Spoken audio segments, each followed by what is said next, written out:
Good morning, students. This video is about class 5 subject science chapter number 3 food, health and hygiene. This is our lecture number 2. Yesterday we did food part. Today we are going to start with tips of healthy living. Along with healthy food, exercise, rest and correct body posture are also necessary for a healthy living. हमें food के साथ healthy food के साथ साथ exercise, rest और correct हमारा जो body structure है, पोस्चर है जो हमारा बॉडी का, वो भी करेक्ट रखना चाहिए अगर हम हेल्दी लिविंग चाहते हैं तो ये बहुत ज़रूरी है हेल्दी लिविंग के लिए। क्या क्या चीज़? Healthy food, exercise, rest and correct body posture. First of all we will talk about exercise because healthy food के बारे में हमने लेक्चर नंबर 1 में पूरा पढ़ लिया है। Now we will start from exercise. Regular exercise makes the body fit and muscle active. Regular रोजाना एक्सरसाइज करने से हमारी बॉडी फिट रहती है और हमारे जो मसल्स हैं वो एक्टिव रहती हैं। Exercise can burn extra fat of the body and makes us slim. Exercise करने से क्या होता है, जो भी एक्स्ट्रा फैट हमारे बॉडी में जो भी एक्स्ट्रा फैट डिपॉजिट हो जाता है, हमने पढ़ा था फैट ही एक ऐसा न्यूट्रिएंट है जिसको बॉडी स्टोर करके रख लेती है फॉर द फ्यूचर, है ना। तो जो भी एक्स्ट्रा फैट जो हमारी बॉडी के लिए यूजफुल नहीं होता, एक्स्ट्रा फैट जो हमारी बॉडी में जमा हो जाता है, उसे बर्न करती है और हमारी बॉडी को स्लिम बना देती है। आप लोगों को भी स्लिम ही रहना अच्छा लगता है ना, है ना। स्लिम रहने से हमारे ऊपर सारे कपड़े, कॉन्फिडेंस सब कुछ इंक्रीज होता है। It makes the heart beat faster and improves blood circulation. इससे क्या होता है, एक्सरसाइज करने से क्या होता है, हार्ट बीट फास्ट हो जाती है और इससे हमारा ब्लड का जो सर्कुलेशन होता है, ब्लड का सर्कुलेशन पूरी बॉडी में होता है, आपको पता है ना। तो इससे एक्सरसाइज करने से हमारी ब्लड का सर्कुलेशन भी ठीक हो जाता है, क्योंकि हमारी हार्ट बीट फास्ट हो जाती है, इसलिए ब्लड का सर्कुलेशन भी अच्छा होता है।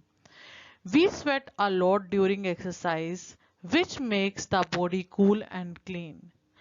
हमें एक्सरसाइज करते वक्त स्वेटिंग आती है, पसीने आते हैं, जिससे हमारी बॉडी का टेम्परेचर कूल हो जाता है और हमारी बॉडी जो है वो कूल हो जाती है, टेम्परेचर नहीं, बॉडी कूल हो जाती है और क्लीन हो जाती है, क्योंकि जो स्वेट से हमारी डर्ट होती है स्किन से, स्किन पोर से बाहर निकल आती है, तो हमारी जो स्किन होती है वो क्लीन हो जाती है।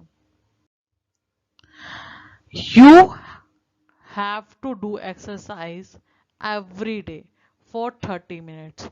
आपको डेली एक्सरसाइज करनी है 30 मिनट्स के लिए। इसके लिए ये नहीं है कि आपको घर से बाहर जाना हो, आप घर पे जंपिंग कर सकते हैं, ठीक है, रनिंग कर सकते हैं, स्किपिंग कर सकते हैं, इन तरीके की एक्सरसाइजेस कर सकते हैं। जो हमारी आउटडोर गेम्स होती हैं जैसे क्रिकेट, फुटबॉल, ये भी एक तरीके की एक्सरसाइज ही होती हैं। Rest after exercise, rest. Studying or working for long hours makes the body weak and inefficient. To make the body regain the strength, the body has to be given rest. बहुत सारा काम और बहुत सारी पढ़ाई करने के बाद हमारी बॉडी क्या हो जाती है, वीक हो जाती है, इतनी एफिशिएंट नहीं रहती। उसको दोबारा से उसी स्ट्रेंथ पे लाने के लिए हमें क्या ज़रूरत होती है, हमें रेस्ट करने की ज़रूरत होती है। तो आपको अपने टाइम शेड्यूल के हिसाब से 6 to 8 आवर्स का रेस्ट भी ज़रूरी होता है और 6 to 8 आवर्स की स्लीप ज़रूरी होती है। साथ में ये नहीं है कि जो वो स्लीप है वो आप जैसे 2 आवर्स स्टडी कर ली, then you have to take rest of 30 minutes, 30 minutes का रेस्ट ले लिया। रेस्ट में आप कुछ भी लूडो खेल सकते हैं, है ना, जिससे आपका माइंड रेस्ट मोड में चला जाएगा। लूडो खेल सकते हैं, मम्मा के साथ थोड़ा वर्क वर्क में हेल्प करा सकते हैं, पापा के साथ कुछ अदर एक्टिविटीज कर सकते हैं घर में, ठीक है, फन एक्टिविटीज कर सकते हैं। इससे आपका जो बॉडी है और माइंड है वो रेस्ट मोड में जाएंगे, ठीक है। उसके बाद दोबारा से आप अपनी स्टडी स्टार्ट कर सकते हैं। During resting time the brain get complete rest. जो रेस्टिंग टाइम होता है उसमें हमारे ब्रेन को कंप्लीट रेस्ट मिलता है। The heart beat slow and the muscles relax. और इस टाइम हार्ट बीट जो होती है वो हमारी स्लो हो जाती है और जो मसल्स हैं वो रिलैक्स हो जाती हैं। So daily you have to take sleep of 6 to 8 hours। और आप जब स्टडी कर रहे होंगे उसके बीच बीच में भी रेस्ट लेंगे, नैप भी ले सकते हैं। नाउ आफ्टर रेस्ट पोस्चर, हमारी बॉडी का पोस्चर कैसा होना चाहिए। सिटिंग स्टेट और standing state is good because by doing so we breathe in more oxygen and we look graceful. अगर हम सीधे बिल्कुल स्ट्रेट बैठते हैं और बिल्कुल स्ट्रेट खड़े होते हैं, इससे क्या होता है, हम एक तो मोर ऑक्सीजन ले पाते हैं, ठीक है, और हम बहुत ही ग्रेसफुल दिखते हैं, ठीक है। तो इसलिए जो बॉडी का स्ट्रक्चर, बॉडी का पोस्चर है वो बिल्कुल स्ट्रेट रहना चाहिए, बैठते वक्त भी और खड़े होते वक्त भी। देखो, this is the correct body posture while sitting, बिल्कुल सीधे बैठना, एंड स्टैंडिंग में बिल्कुल स्ट्रेट खड़े होना। Now we will talk about diseases, बीमारियों के बारे में अब हम पढ़ेंगे। अ डिफेक्ट और abnormality of the body is called a disease. अगर कोई भी बॉडी में डिफेक्ट है या फिर अबनॉर्मेलिटी है तो उसे बोलते हैं हम डिसीज। आपसे डिसीज की डेफिनेशन भी पूछी जा सकती है। The defined disease, a defect or abnormality of the body is called a disease. This may be due to some microorganisms, germs, or malfunctioning in the body. ये किस वजह से हो सकती है? ये due to micro organisms, micro बिल्कुल छोटे छोटे जो ऑर्गेनिजम्स होते हैं, जर्म्स बोलते हैं जिन्हें हम, उनकी वजह से, या माल फंक्शनिंग हमारी बॉडी में होती है उसकी वजह से हो सकती है। Disease causing organisms are known as pathogen. जो भी ऑर्गेनिज्म से डिसीज होती हैं उन्हें हम क्या बोलते हैं? पैथोजन, ठीक है। There are two types of disease, ये भी पूछा जा सकता है कि डिसीज कितने टाइप्स की होती है। There are two types of diseases. First one is communicable diseases. First one is communicable diseases and second one is non-communicable diseases. First of all we are going to read about communicable diseases. सबसे पहले हम communicable diseases के बारे में पढ़ेंगे। क्या होती हैं communicable diseases? The diseases which can be transmitted from one person to another through a living or non-living agent are called communicable diseases. ऐसी diseases जो एक पर्सन से दूसरी पर्सन तक चली जाती हैं थ्रू अ लिविंग और नॉन लिविंग एजेंट, लिविंग और नॉन लिविंग एजेंट के थ्रू, वो होती है कम्युनिकेबल डिसीज। आजकल सबसे ज्यादा क्या चला हुआ है? कोरोना वायरस, है ना, ये भी एक कम्युनिकेबल डिसीज है।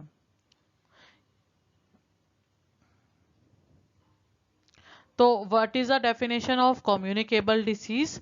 The diseases which can be transmitted from one person to another through a living or a non-living agent are called communicable diseases. Communicable diseases can be caused by living agents like viruses, bacteria, protozoa, fungi etcetera. और ये जो communicable diseases होती हैं ये किसी भी living agent के through हो सकती हैं, जैसे कि कोई भी किसी तरीके का वायरसेस हो, बैक्टीरिया हो, कोई भी प्रोटोजोआ हो, फंगस हो, ठीक है, इनके थ्रू ये हो सकती हैं। They can also be caused by non living agents. ये ऐसा नहीं है कि लिविंग एजेंट्स के थ्रू ही जा सकती हैं डिसीजेस, ये नॉन लिविंग एजेंट्स के थ्रू भी जा सकती हैं। The non living agents which cause diseases through transmission are air, water and soil. और नॉन लिविंग एजेंट्स कौन कौन से होते हैं इन डिसीज के लिए? इन डिसीजेस के लिए नॉन लिविंग एजेंट्स होते हैं एयर, वाटर और सॉइल, जिनके थ्रू जो डिसीज है वो दूसरे इंसान तक पहुंच पाती है, बाय एयर, बाय वाटर और by soil. They only transmitted a disease from one person to another but don't actually cause the disease. Diseases transmitted by air are called airborne diseases. और ये नहीं होता कि ये जो नॉन लिविंग एजेंट्स होते हैं ये डिसीज फैलाते हैं, नहीं, ये डिसीज को फैलाते नहीं है, ये डिसीज को एक पर्सन से दूसरे पर्सन तक पहुंचाते हैं। मतलब अगर आपने कोई मतलब स्नीज किया, ठीक है, स्नीज किया तो जो एजेंट्स होंगे वो थ्रू एयर दूसरे पर्सन तक पहुंच जाएंगे, दूसरे पर्सन तक पहुंच जाएंगे और उसको भी वो डिसीज हो सकती है। बट ये नहीं है कि अगर हम वैसे ही एयर में घूम रहे हैं तो हमें स्नीज आएगी जुकाम हो ही जाएगा, नो। ये एक जो डिसीज है उसको दूसरे पर्सन तक पहुंचाते हैं, एक पर्सन से दूसरे पर्सन तक पहुंचाते हैं।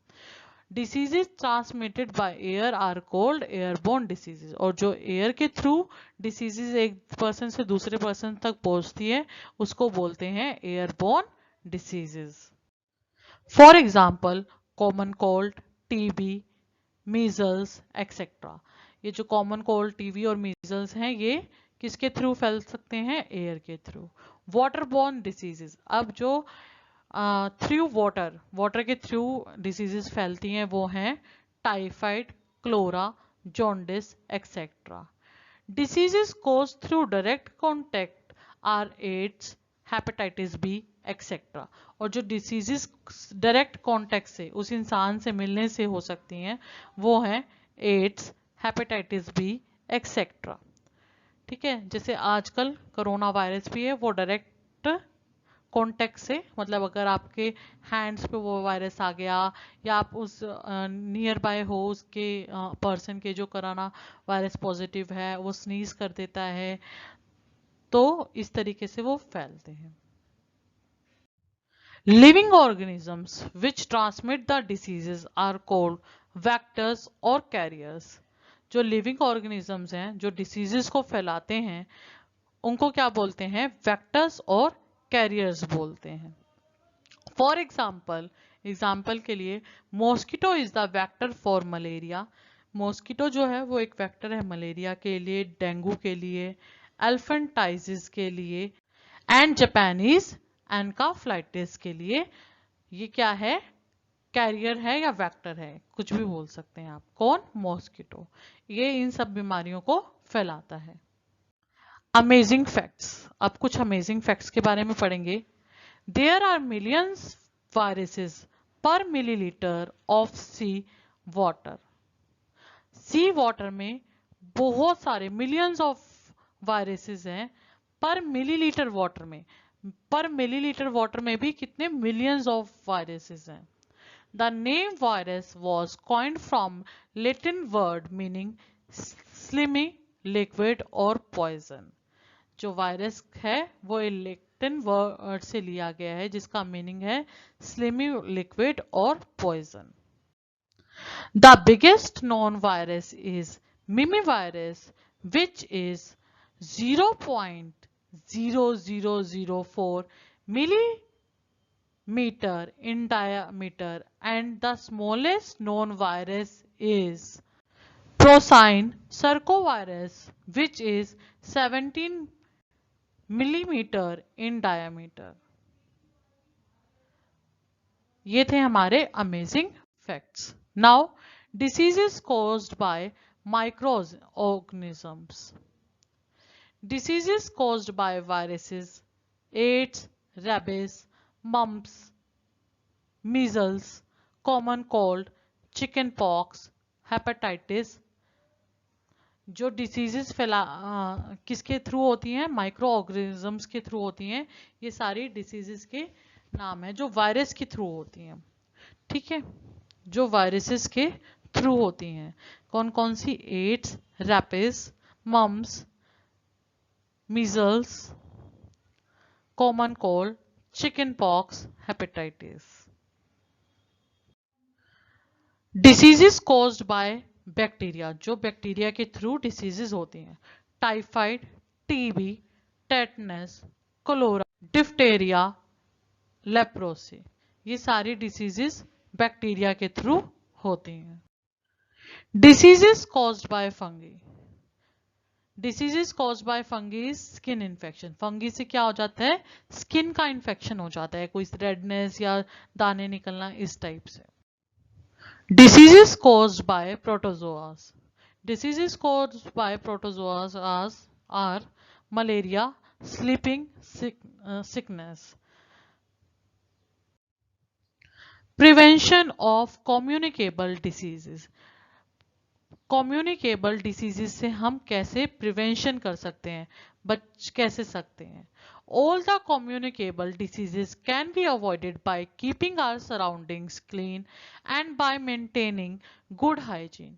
कैसे कर सकते हैं हम अपनी सराउंडिंग को साफ रख सकते हैं, क्लीन रख सकते हैं, और हाइजीन, अपने हाइजीन का ध्यान रखें। आजकल जो मोस्ट कॉमन डिसीज फैल रही है, कोरोना वायरस है ना, उसमें भी क्या है? हमें अपने हाइजीन का ध्यान रखना है और घर से बाहर नहीं निकलना। अपने हैंड को ढंग से वॉश करना है, किसी भी चीज को अगर हम टच करते हैं उसके बाद हैंड वॉश करना है। ठीक है, और अगर आप किसी भी ऐसे व्यक्ति के साथ, किसी भी ऐसे पर्सन के साथ रह रहे हो जिसे कफ, कोल्ड, स्नीज है, तो उससे गैप मेंटेन करके रखना है। ये सब कुछ गाइडलाइंस हमें दी गई है ना। इससे हम क्या कर सकते हैं? कम्युनिकेबल डिसीजेस से प्रिवेंशन कर सकते हैं। This prevents the breeding of flies and mosquitoes. हम अगर अपने आप को, सराउंडिंग को क्लीन रखेंगे, हाइजीन का ध्यान रखेंगे, तो उससे क्या होएगा? फ्लाइज और मॉस्किटोज की ब्रीडिंग नहीं होगी ज़्यादा। It also prevents water and food from being contaminated. इससे वाटर और फूड भी खराब होने के चांसेस कम रहेंगे। Non communicable diseases. पहले हमने कम्युनिकेबल डिसीजेस के बारे में पढ़ा है पूरा, अब हम पढ़ रहे हैं नॉन कम्युनिकेबल डिसीजेस के बारे में। The diseases which can not be transmitted from one person to another are called non communicable diseases. वो एक पर्सन से, जो कम्युनिकेबल डिसीज हमने पढ़ी हैं, वो एक पर्सन से दूसरे पर्सन को हो सकती थी, बट नॉन कम्युनिकेबल डिसीज जो है वो एक पर्सन से दूसरे पर्सन को नहीं हो सकती। For example, all vitamin and minerals deficiency diseases. जो सारी की सारी विटामिन और मिनरल्स की डेफिशिएंसी की डिसीजेज हैं, वो हार्ट डिसीजेज, हार्ट से लेके कोई भी डिसीज हो, डायबिटीज एक्सेट्रा, इस तरीके की जो डिसीजेज हैं वो एक पर्सन से दूसरे पर्सन में फैलती नहीं है। नाउ बेटा, टुडेज होमवर्क, आज के होमवर्क की, it's time for homework. Today homework is answer the following questions. Question number 3. What is the difference between communicable and non-communicable diseases? Difference क्या है कम्युनिकेबल डिसीज और नॉन कम्युनिकेबल डिसीज के बीच में? Question 4. How will you avoid spreading a disease? कैसे आप एक disease को फैलने से रोक सकते हो? These two questions are your homework. And now it's turn for homework solution of lecture number 1. Our homework was 2 question answer. First question is, define balanced diet. Name the nutrients contained in a balanced diet. Answer is, a diet which contains all the nutrients in correct proportion as required by the body is called a balanced diet. The various nutrients are carbohydrates, proteins, fats, vitamins, and minerals. I repeat, our diet, which contains all the nutrients in correct proportion as required by the body, is called a balanced diet. The various nutrients are carbohydrate, proteins, fats, vitamins, and minerals. Next question was, what is the importance of roughage in food? Answer is, roughage is very much needed by the body. It helps in regulating bowel movement and also to retain water in the body. I repeat, roughage is very much needed by the body. It helps in regulating bowel movement and it also retain water in the body. Okay, beta, if you have any type of query, you can send your query through email. Okay, you have my email ID. I have sent in at core website. You have to send a photo of your homework also on my email ID. Okay, beta. Bye bye. Have a nice day. Be safe. Be happy.